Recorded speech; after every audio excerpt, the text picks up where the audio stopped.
విజయనగరం జిల్లా చీపురుపల్లిలో ధాన్యం కొనుగోలు కేంద్రాన్ని ఎమ్మెల్యే కిమిడి కళా వెంకట్రావు ప్రారంభించారు. ఈ సందర్భంగా ఆయన మాట్లాడుతూ రైతులు వారికి నచ్చిన మిల్లర్లకు ఇక నుండి ధాన్యం అమ్ముకోవచ్చని తెలియజేశారు. ధాన్యం ఇచ్చిన 45 రోజుల్లోనే వారి అకౌంట్లో ప్రభుత్వం డబ్బులు వేస్తుందన్నారు. గతంలో జగన్ ప్రభుత్వం రైతులని నిండా ముంచిందని ఎద్దేవా చేశారు.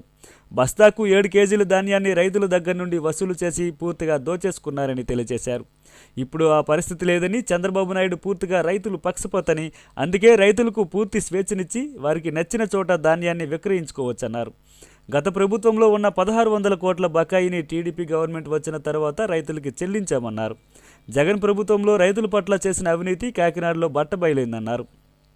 ఈ కార్యక్రమంలో చీపురుపల్లి టీడీపీ మాజీ ఇన్ఛార్జ్ కుచ్చర్లపాటి తిరుమూర్తులరాజు, మాజీ ఎంపీపీ రౌతు కామనాయుడు, మాజీ ఆర్ఈసీఎస్ చైర్మన్ దన్నాన రామచంద్రుడు, బీసీసీఎల్ అధ్యక్షుడు ముల్లు రమణ, రెడ్డి లక్ష్మణ, బీజేపీ నాయకులు ఎస్వీఎల్ఎన్ రాజు, ఇప్పులు నీలకంఠం, ఆర్డీఓ సత్యవేణి తదితరులు పాల్గొన్నారు.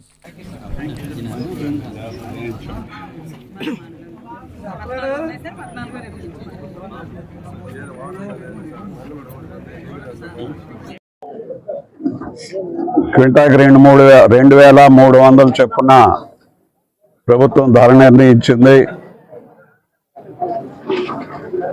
ఇదే కాకుండా రైతుకు స్వేచ్ఛ, తను పండించినటువంటి పంటను ఎక్కడ తీసుకెళ్ళైనా అమ్ముకోవచ్చు.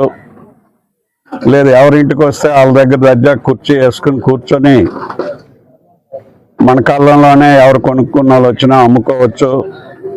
ఎందుకు అమ్మావు అని చెప్పి అడగొద్దని చెప్పి చంద్రబాబు నాయుడు గారు చెప్పారు. అలాగే ఎక్కడ తీసుకెళ్ళి అమ్ముకున్నా అడగొద్దని చెప్పారు. రైతుకు పూర్తి స్వేచ్ఛ ఉంది. ఇంకా అలా ఆయన అమ్ముకోగా మిగిలినవి కానీ, లేదు ఎవరు రావడం లేదు, నా దగ్గర సరుకు ఉంది, అందుకు ప్రభుత్వమే తీసుకోండి అని అంటే రైతు భరోసా కేంద్రాల్లో ఉండేటటువంటి మన ప్రభుత్వం ఆఫీసర్లు, అగ్రికల్చర్ ఆఫీసర్స్, అదేవిధంగా ఎంఆర్ఓలు మండలంలో, ఆర్డీఓ గారు ఉంటారు మన డివిజన్లో, అందరికి కూడా సహాయ సహకారాలు అందించడానికి సిద్ధంగా ఉన్నారు. అలాగే రైతులకు కూడా ఇచ్చినటువంటి ధాన్యానికి వెంటనే డబ్బు ఇచ్చేటటువంటి కార్యక్రమం కూడా ప్రభుత్వం చేస్తుంది. రైతుల తాలూకా బాధలను గుర్తించే ప్రభుత్వం రాగానే 1600 కోట్ల బకాయిలు జగన్మోహన్ రెడ్డి గారు పెట్టినవి ఇమీడియట్గా ప్రభుత్వం వచ్చిన 4 రోజుల లోపునే ఇచ్చేయడం జరిగింది. అందుకు ఎప్పుడు కూడా తెలుగుదేశం ప్రభుత్వం, చంద్రబాబు నాయుడు గారి నాయకత్వం రైతులకు స్నేహపూర్వకంగా ఉంటుంది.